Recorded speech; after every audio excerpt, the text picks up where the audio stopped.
Tudo bem contigo, Dan? Tudo bem, Thiago? Seja bem-vindo mais uma vez por aqui. Quando a gente fala em superdotação, é uma área que você gosta muito de trabalhar, você domina esse assunto também. E eu queria, primeiro de tudo, hoje a gente vai falar sobre essas funções executivas. O que são funções executivas em pessoas superdotadas? Ou talvez vamos separar um pouquinho e explica pra gente um pouco dessas duas áreas. De forma geral, as funções executivas são responsáveis por controlar e autorregular os nossos comportamentos e conduta. Ou seja, todo mundo, superdotado ou não, tem funções executivas. E o que são as funções executivas? As funções executivas são aquelas funções mais sofisticadas, né, do nosso desenvolvimento. Elas servem para a gente tomar decisão, memória de trabalho, planejamento, resolução de problemas, flexibilidade cognitiva, você entender ali alguma dificuldade e pensar em estratégias A, B ou C para seguir. Então, ela comanda a nossa vida, ela faz parte da nossa saúde global, aí, especialmente a saúde mental. Ela te direciona para você tomar melhores decisões, emitir melhores respostas. Agora você falando, me veio um negócio aqui. Vamos imaginar que uma criança... Eu vou usar o exemplo de criança, mas vamos depois alongar para os adolescentes e assim por diante. Mas uma criança que tem essa superdotação e aí ele está envolvido em uma briga, ou pelo menos assim, uma briga de escola e tudo mais. De repente começa a ficar um pouco mais sério, um se machuca, ele não sabe... Estou me imaginando. Ele não sabe o que ele faz, se ele ajuda, se ele sai, se ele fica, se ele chama ajuda. Ele não consegue definir o que fazer naquele momento que é tão, ao mesmo tempo, intenso para ele. Seria mais ou menos isso? Isso é importante. Aí ele vai ter uma falha na tomada de decisão. Qual que é a ação que eu tomo aqui? Qual que é a ação mais adequada? Geralmente, como eles são muito inteligentes, eles vão intelectualizar ali, então eles vão perder um tempo nessa tomada de decisão. Então, nesse caso, você tomar uma decisão imediata, mas eles podem demorar 30, 40 segundos pensando no que vai acontecer e aí vai ter um prejuízo de tomada de decisão. Então, a dificuldade de escolher qualquer coisa, isso vai acontecer com mais frequência, porque eles analisam eles analisam de forma mais global. E aí também uma outra questão que eu estava vendo no seu post é sobre esse armazenamento. É como se eles armazenassem, se eles guardassem, se eles tivessem muita informação dentro da cabecinha deles. E aí fica difícil esse processamento muito rápido disso tudo que eles têm?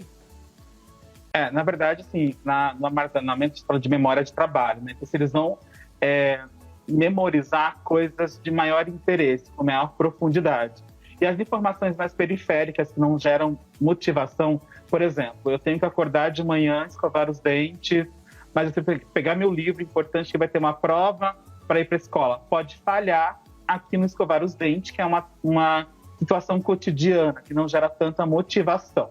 E aí tem essa falha, né, esse gap de função executiva, que você não pode ficar sem escovar os dentes. Né? Mas eles podem pegar ali um livro bem importante, por exemplo, Rei Arthur, do Shakespeare, e sair lendo e esquecer de escovar os dentes, que a mãe pediu para abrir a geladeira e tirar a água para fora, fazer essas coisas mais do dia a dia. Né? Porque eles têm um grande número de informação, mas vão sempre selecionar aquelas que são mais importantes para eles, que geram maior motivação. Você sabe que eu tenho visto, até pessoas próximas a mim, de crianças que em um determinado momento começam a se interessar por assuntos muito, entre aspas, exóticos, diferentes. É o universo, é não sei o que, é o cérebro. E aí as pessoas, até os pais ficam sem entender o porquê que essa criança está pensando nisso tudo. Existe alguma idade, algum momento onde se desenvolva mais na criança esse tipo de procura por algo diferente do tradicional? Os sinais, Thiago, já estão ali desde a primeira infância. Por exemplo, no estado de vocês, na Federal do Paraná, tem uma doutora maravilhosa, Tatiana Riesch, ela já faz rastreio de superdotação em bebês, a partir do primeiro mês de vida. Mas, geralmente, as pessoas vão começar a perceber ali que tem algo mais enfático, mais visível, a partir dos 2 anos e meio. Geralmente por os interesses mais cognitivos, com as habilidades acadêmicas, leitura, escrita. Mas, geralmente, vocês vão trazer esses temas que você trouxe. Dinossauros, geopolítica, economia, bandeiras, línguas, e é natural, você não treina essas pessoas para buscar esses temas. São temas que eles têm interesse naturalmente e vão buscar cada vez mais informações, até esgotar aquele tema. Esgotou, vai para outro. Esgotou, vai para outro. E aí entra uma outra questão que eu também vi, sobre que não deixa de ser também um pouco o que você estava falando, sobre ser esse obcecado. Às vezes você fica obcecado por muitas coisas, talvez que fogem da rotina, de repente esquecem daquilo, o básico.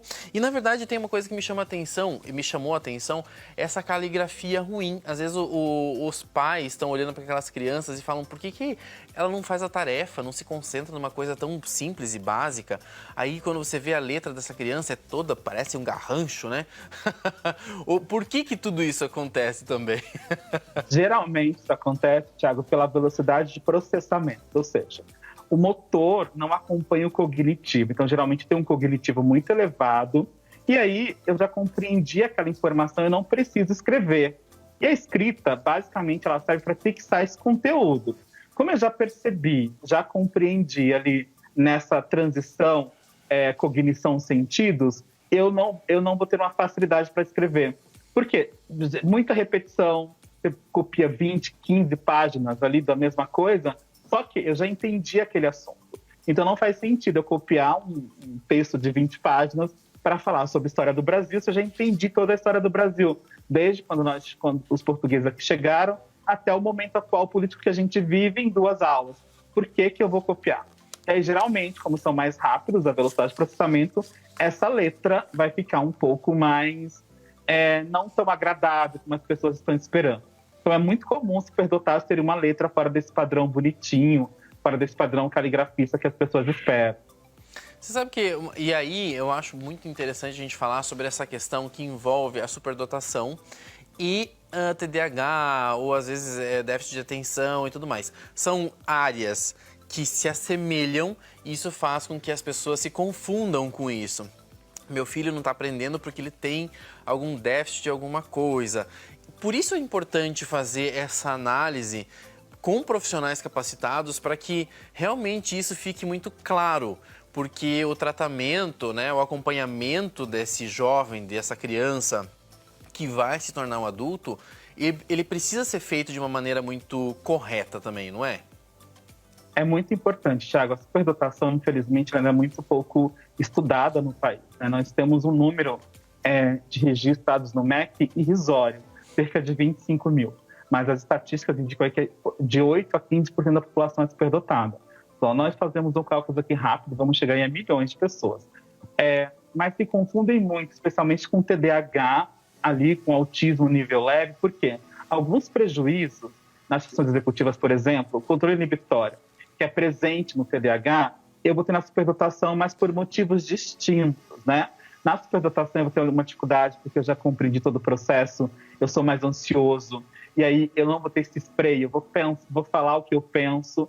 E no TDAH tem uma falha neurocognitiva ali que está presente desde o nascimento até agora, como foi identificado, mas os prejuízos vão ser diferentes. No TEA, por exemplo, existe a rigidez cognitiva, né? Então, aquelas pessoas têm uma dificuldade maior de mudar os estímulos, de mudar a rota, de mudar a alimentação, de mudar a roupa. Na superdotação, eu também tenho um prejuízo nessa flexibilidade cognitiva, mas é do ponto de vista intelectual. Eu vou batalhar pelos meus pontos de vista.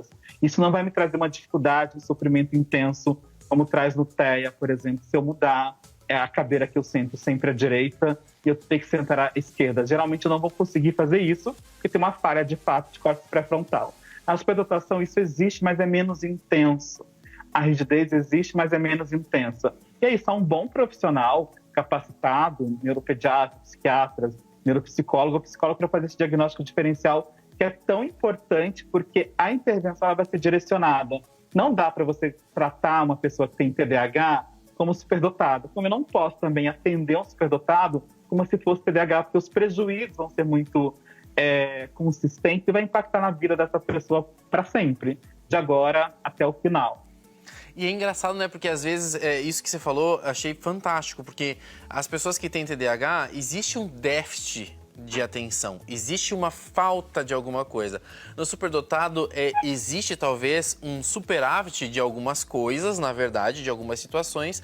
Em outras, pode ser que ele esteja menos desenvolvido. Mas essa análise, ela precisa ser muito bem feita, porque senão pode trazer prejuízo para ambas as partes, não é?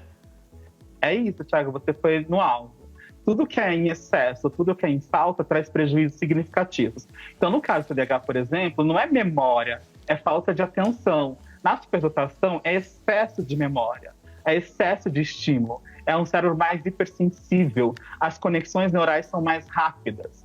E aí, a gente tem que intervir de maneira adequada, porque quanto mais danos ao longo da infância, mais eu terei um adulto ali com danos significativos, com menos funcionalidade. Olha, eu tenho certeza que às vezes as pessoas que estão em casa nos acompanhando já devem ter observado os seus filhos, netos, com esse tipo de situação, onde você confunde muitas vezes, nossa, mas ele é tão inteligente com essas coisas, mas daí ele chega nessa área aqui e não dá certo. Tem gente que, por exemplo, tem criança que não gosta de artes de jeito nenhum, mas tem outras que gostam muito de arte e não vão bem em matemática e vice-versa. Então, existem muitas questões que envolvem o desenvolvimento da criança. Eu acho que todas as vezes que a gente debate sobre isso, é muito especial. E eu queria agradecer mais uma vez, Dan. Isso que você falou é primordial na superdotação, né? Ele pode ser sim superdotado em todas as disciplinas escolares, em todas as áreas de conhecimento humano, mas eu posso ter uma área de maior predileção. Não vai tirar 10 o tempo todo, vai ter sim alguns prejuízos, e é importante que a gente cuide e não cobre. É facilitar o caminho, é orientar todo o processo, Thiago. Porque se nós incentivamos essa autocobrança, essa autocrítica em demasia, os prejuízos da autoestima vão ser fatais ao longo do processo.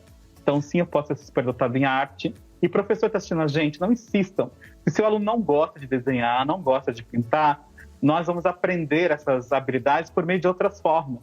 Tá? Então, preste atenção na individualidade de cada um, cuidemos de todos. E, Thiago, é sempre um prazer estar aqui falando de desenvolvimento infantil.